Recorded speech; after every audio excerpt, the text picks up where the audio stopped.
Welcome to Rad G Crypto, and it finally happened. It's Bitcoin halving number 3 happened today, a little bit earlier than it was scheduled, and there's many factors that helped that happen. One of them is humongous um, Bitcoin hash rate in the world, because all the miners were rushing to do as much mining as possible before this. And why is this important? Bitcoin halving. There's multiple reasons why this is important. Just a quick look at what's going on with the price of Bitcoin at the moment. Nothing much changed since yesterday, actually, or since last hour. When I look at the US debt clock, it's still pretty much running like crazy, and there's trillions and trillions of debt, like this one here. US total debt 77 trillion. I think that's trillion, yes. These numbers are, transcendental. It's very hard to wrap your mind around it.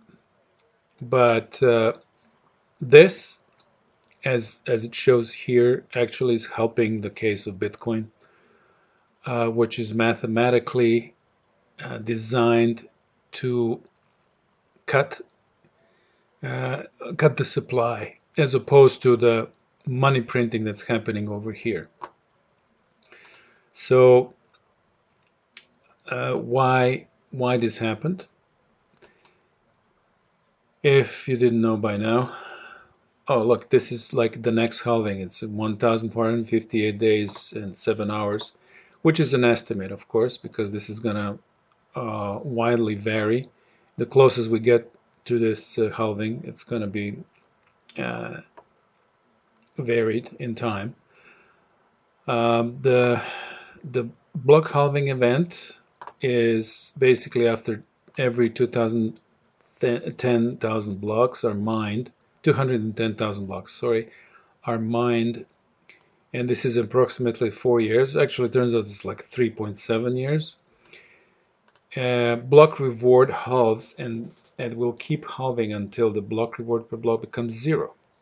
That's approximately by year 2140. And as of now, the block reward is only 6.25 coins per block.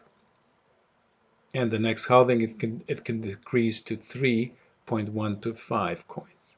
Because it's mathematical, we know for sure that this is going to happen. But because the timing is approximate and depends on this, we know that it's going to happen somewhere between now and 4 years from now. Why is this done? Bitcoin was designed as deflationary currency. So this is very important to understand, as opposed to money printing, for example, which gives results like this. So whenever, big banks are in trouble and the country's economy in trouble, the feds are just deciding to print some more of the fiat money, um, which is not backed by anything. So that in turn brings inflation up, and it can, make it disastrous. It is a disastrous policy. And with Bitcoin, it's mathematically designed to be quite the opposite. So the supply of Bitcoin becomes less and less over time.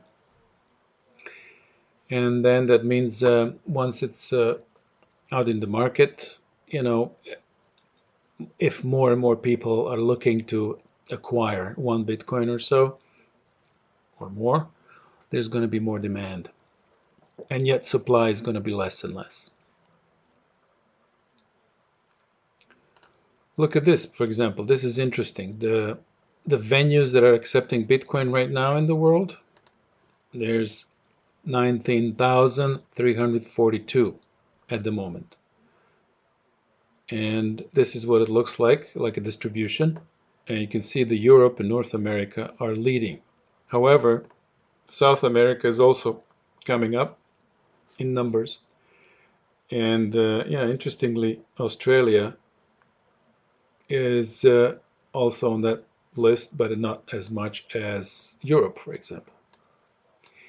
But this is all very bullish for Bitcoin because the more venues are accepting it, the more people use the Bitcoin for transactions, the more value it's going to have.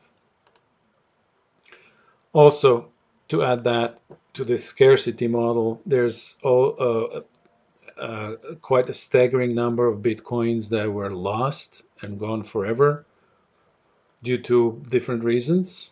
On this page, you can see that some of the reasons are, um, it's either people are losing the computers that were originally holding the coins or lost the keys to their fortune. And because let's face it, in the first 10 years, Bitcoin didn't move that much, first 5 years for sure. And it was strictly like pennies, maybe like a game. But the more and more it depreciated in value, people started, realizing that it's much better to keep their keys safe because once you lose your keys, nobody can help you. The third thing that's going to bring all of this, and help Bitcoin's case is that, for example, there's 46 million millionaires in the world, 46.8. And imagine if each of them wanted to have at least one Bitcoin for themselves, and there's going to be only 21 million Bitcoins mined, and that's it. That's a mathematical certainty. Um, so that being said, thank you for watching this. We're all now a part of a history of the cryptocurrency and Bitcoin. The next halving is going to be interesting, and who knows what's going to happen in the meantime. I'm hoping for the best. I'm hodling, as I suggest everyone does. This is not a financial advice because I'm not a financier or financial guy, but this is my my simple personal opinion.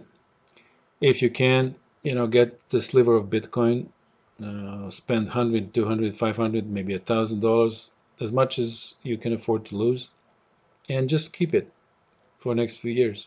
See what happens. You can't afford not to be involved.